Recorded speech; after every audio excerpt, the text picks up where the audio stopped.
कहानी की शुरुआत होती है सन 1923 से, जहाँ दो बच्चे एक प्लेन में खेल रहे होते हैं, जिनमें एक का नाम रेफ होता है और दूसरा उसका बहुत अच्छा दोस्त था। दोनों अपने खेल में ये समझ रहे होते हैं जैसे वो पहले जंग में हैं और जर्मन्स को मार रहे हैं। तभी यहाँ रेफ के दोस्त के डैड अपना प्लेन लेकर आते हैं। उनके जाने के बाद ये दोनों उस प्लेन में जाकर बैठ जाते हैं, लेकिन तभी खेल में गलती से इनसे वो प्लेन चल पड़ता है और थोड़ा थोड़ा उड़ने लगता है। कुछ ही दूर जाने के बाद वो रुक जाता है। ये देख रेफ के दोस्त के डैड वहाँ आते हैं और अपने बच्चे को इस हरकत के लिए मारने लगते हैं। तब रेफ अपने दोस्त को बचाने के लिए उसके डैड पर हमला कर देता है और कहता है, अंकल आप बहुत ही गंदे हैं, दुश्मनों की तरह, इन्हें जर्मन्स की तरह। इस पर उसके डैड कहते हैं, नहीं मैं जर्मन नहीं हूँ, बल्कि मैं पहली जंग में जर्मन्स के खिलाफ लड़ा था। वो बहुत ही बुरा मंजर था, लाखों लोगों की जान चली गई। ये कहने के बाद वो यहाँ से चले जाते हैं। यहाँ रेफ का दोस्त उसे कहता है, तुम मेरे बहुत अच्छे दोस्त हो, मेरी हमेशा हिफाजत करते हो। वक्त गुजरता जाता है और हम देखते हैं सन 1941। ये वो वक्त था जब दूसरी जंग शुरू हुई थी। जर्मन ने यूरोप पर हमला कर दिया था,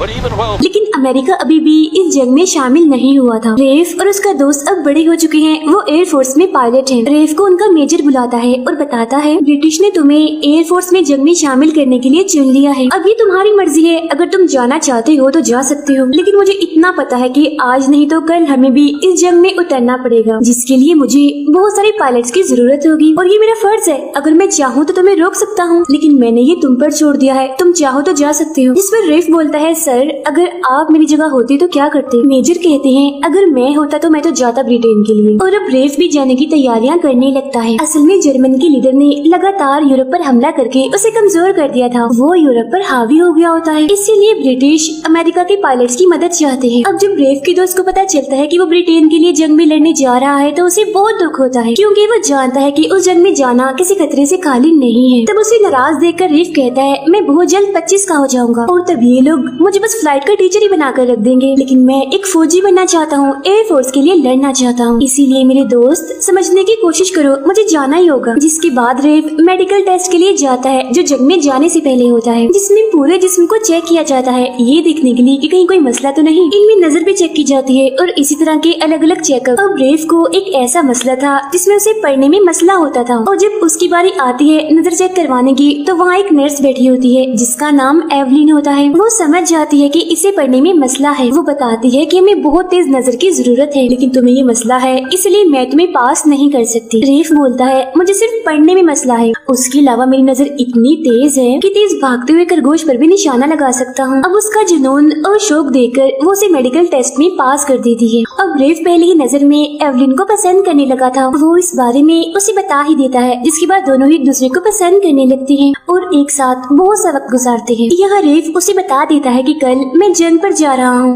और मैं लड़ूंगा ब्रिटेन की तरफ से। ये सुनकर एवलिन काफी हैरान हो जाती है, क्योंकि अब से पहले उसे नहीं पता था कि वो जंग पर जाने वाला है। एवलिन कहती है, वो तुम्हें कैसे जबरदस्ती जंग पर अपने साथ ले जा सकते हैं? जिस पर रेफ कहता है, मुझे कोई जबरदस्ती नहीं ले जा रहा, मैं अपनी मर्जी से जा रहा हूँ। अगर मैं चाहता तो रुक जाता, मगर मैं जाना चाहता हूँ। मैं अपनी पूरी जिंदगी में इस वक्त का बेसब्री से इंतजार कर रहा था। मैं लड़ना चाहता हूँ, मेरी ख्वाहिश एक फौजी बनने की है। जिसके बाद वो जंग पर चला जाता है। अब अमेरिका के प्रेसिडेंट कहते हैं, आखिर कब तक हम ये ड्रामा करते रहे, झूठ बोलते रहे कि दूसरी जंग नहीं हो रही, जबकि वो तो शुरू भी हो चुकी है। मैं चाहता हूँ कि हम भी इस जंग में हिस्सा लें और अपने पड़ोसी मुल्कों की मदद करें, लेकिन उनकी इस बात पर बाकी टीम राजी नहीं होती। वो लोग उनसे कहते हैं, दुश्मन जंग का सामान बना रहा है, जैसे टैंक्स और बॉम्ब्स, और हम क्या बना रहे हैं, फ्रिज। हमारे पास तो फिलहाल कोई भी तैयारी नहीं है जंग की, इसीलिए हम चाहकर भी जंग में ना तो शामिल हो सकते हैं और ना पड़ोसी मुल्कों का साथ दे सकते हैं।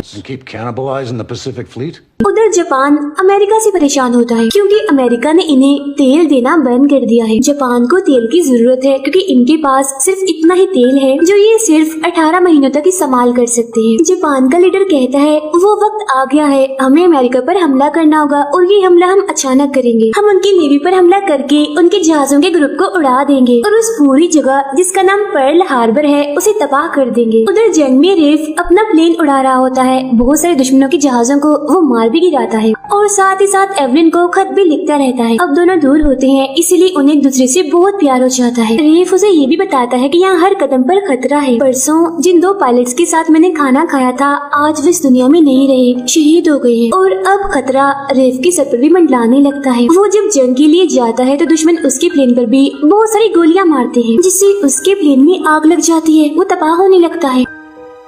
तबाह होने के बाद प्लेन समंदर में जाके गिरता है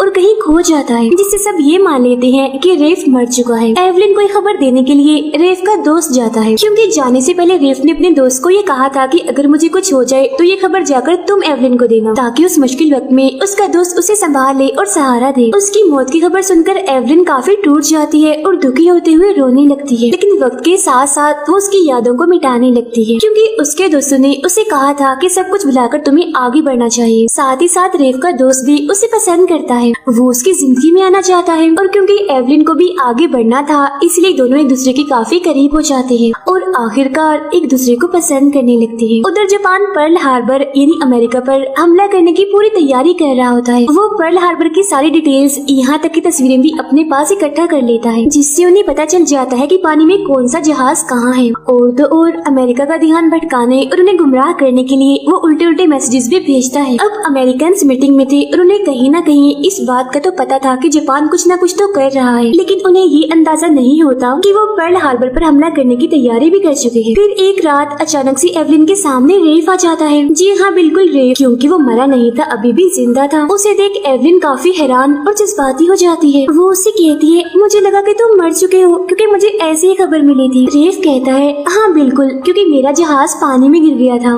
लेकिन फिर मछुआरों के एक जहाज ने मेरी जान बचाई। वहाँ से बचाकर वो मुझे अपने मुल्क में ले गए। वहाँ से मैं तुमसे राब्ता नहीं कर सकता था, लेकिन एक एक पल मैंने तुम्हें बहुत याद किया, तुमसे मिलना चाहता था, और देखो वो वक्त आ ही गया, आज मैं तुम्हारे सामने हूँ। और अब यहाँ एवलिन उसे बता ही देती है कि तुम्हारा दोस्त और मैं अब एक साथ हैं, यानी एक दूसरे को पसंद करती है। ये जानकर रेफ काफी दुखी हो जाता है। तभी यहाँ उसका दोस्त भी आ जाता है, लेकिन रेफ उससे बात नहीं करता, उसे नाराज होकर वहाँ से चला जाता है। रात को रेफ के दोस्त उसके वापस आने की खुशी में जश्न मना रहे थे। तब यहाँ रेफ का दोस्त भी आ जाता है। यहाँ इन दोनों के बीच बहस होने लगती है, क्योंकि रेफ को ये लग रहा था कि मेरे दोस्त ने मेरे साथ ही धोखा किया। उसका दोस्त उसे काफी समझाने और मनाने की कोशिश करता है, देखो इसमें किसी का कोई कसूर नहीं है, तुम्हारी मौत की खबर सुनकर हम टूट गए और उस मुश्किल वक्त में एक दूसरे के करीब आ गए। लेकिन रेफ उसकी बात सुनने को तैयार ही नहीं था। उसे ये लग रहा था कि उसके दोस्त ने ही उसकी पीठ पीछे ये गलत हरकत की। अब दोनों को ही गुस्सा आ जाता है, इसीलिए लड़ने लगते हैं।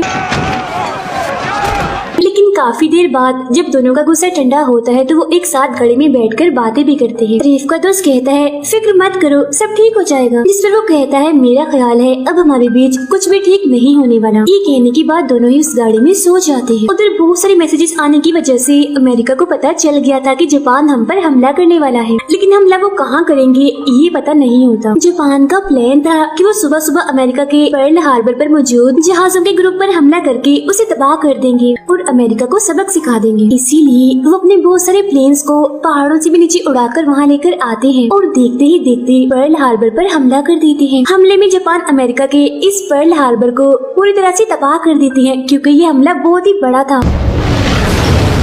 सारी सूरत हाल को देखते हुए रेफ और उसका दोस्त अपने प्लेन तक आ जाते हैं। रेफ अपने दोस्त को कहता है, लड़ने के लिए मुझे एक अच्छे साथी की जरूरत है, तो मेरा साथ देना, मेरे साथ लड़ना, ओके। इसके बाद वो अपनी टीम के साथ मिलकर जापान के जहाजों पर हमला करने लगते हैं। लेकिन यहाँ पर जापान के टोटल 350 प्लेन्स थे, इसीलिए वो इन पर भारी पड़ रहे थे। और अब जापान के प्लेन्स रेफ के प्लेन का पीछा करने लगते हैं, लेकिन ये अपनी टीम के साथ मिलकर जापान के 29 प्लेन को मारकर गिरा देते हैं। अब इससे जापान को इतना फर्क नहीं पड़ता, लेकिन अमेरिका को बहुत पड़ता है, क्योंकि उनकी काफी तबाही हुई थी, बहुत सारे लोग मारे गए थे, इसीलिए सब सदमे में होते हैं। अब अमेरिका के प्रेसिडेंट अपने लोगों से बात करते हैं कि इतने वक्त से हम ये दिखलावा करते रहे कि जापान के साथ हमारे अच्छे ताल्लुक हैं, लेकिन ऐसा कुछ नहीं है, अंदर ही अंदर दुश्मनी चल रही थी। इसीलिए वो वक्त आ गया है जब हम भी दूसरी जंग में उतरेंगे और मैं जापान के खिलाफ जंग का ऐलान करता हूँ। अब रेफ और उसके दोस्त को कर्नल का एक खुफिया मिशन जो जापान के खिलाफ था उसके लिए भेजा जा रहा था, लेकिन वहाँ जाने से पहले एवलिन रेफ के पास आती है और उसे बताती है, मैंने और तुम्हारे दोस्त ने शादी कर ली है और मैं माँ बनने वाली हूँ, मगर मैंने ये बात अभी तक उसे नहीं बताई। मैंने तुम्हारे साथ रहने का सोचा था, लेकिन देखो सब कुछ बदल गया। अब सारी सूरत हाल को देखते हुए रेफ उन दोनों को माफ कर देता है और अपने दोस्त को कहता है,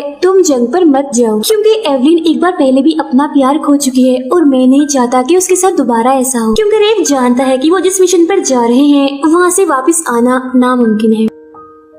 रेफ का दोस्त उसे कहता है, बचपन से तुमने मेरी हिफाजत की है, मेरा ख्याल रखा है, लेकिन अब नहीं, आज ऐसा मत करो, हम दोनों ही जाएंगे उस मिशन में। इनके अलावा यहाँ पर और भी बहुत सारे पायलट्स थे। इन्हें बताया जाता है कि एक ऐसा मिशन है जिसमें आप सब टोक्यो पर हमला करेंगे, जो जापान के बिल्कुल बीचों बीच है, और ये मिशन बहुत ही मुश्किल है और हमारी नेवी हमें टोक्यो से कुछ मील दूर ले जाएगी, जिसके बाद हम वहाँ से प्लेन के जरिए आकर हमला करेंगे। और अब इनके मिशन का वो दिन आ ही जाता है जब ये पर्ल हार्बर पर हुए हमले का बदला लेंगे। रेफ कैप्टन से कहता है कि जापान ने हम पर 350 प्लेन से हमला किया था, जबकि हम तो सिर्फ 16 प्लेन से हमला कर रहे हैं, हमारे इतने छोटे से हमले का उन पर क्या फर्क पड़ेगा। कैप्टन जवाब देता है कि उन्होंने हम पर हथौड़े से हमला किया था, लेकिन अगर हम अपने इस छोटे से हमले में भी कामयाब रहते हैं तो ये सिर्फ एक कांटा होगा जो जापान को चुभ जाएगा। और हाँ, एक बात सब याद रखो, जीत उन्हीं को मिलती है जिन्हें उसका यकीन होता है। हम अमेरिका को इस जीत का यकीन दिलाएंगे। और अब बस ये जापान पर हमला करने के लिए तैयार होते हैं, लेकिन जहाँ इनके शिप्स थी, जहाँ से इन्हें अपने प्लेन्स लेकर उड़ना था, वहाँ जापान के बहुत सारे शिप्स आ जाते हैं। और अब अगर ये यहाँ से उड़े तो ये जापान पर तो हमला कर देंगे, लेकिन उससे आगे चाइना तक नहीं पहुंच पाएंगे फ्यूल की वजह से। असल में इनका इरादा कुछ यूँ होता है कि प्लेन से जापान पर हमला करके चाइना में उतर जाएंगे, लेकिन अगर ये इस जगह से उड़ेंगे तो चाइना तक पहुंचते पहुंचते इनका फ्यूल खत्म हो जाएगा। मगर इसके अलावा इनके पास और कोई रास्ता भी नहीं होता और आखिरकार ये लोग अपने 16 के 16 प्लेन्स लेकर उड़ जाते हैं और जापान पहुँचते हैं। वहाँ पहुँचते ही अपने प्लान के मुताबिक जापान के शहर टोक्यो पर बमबारी करना शुरू कर देते हैं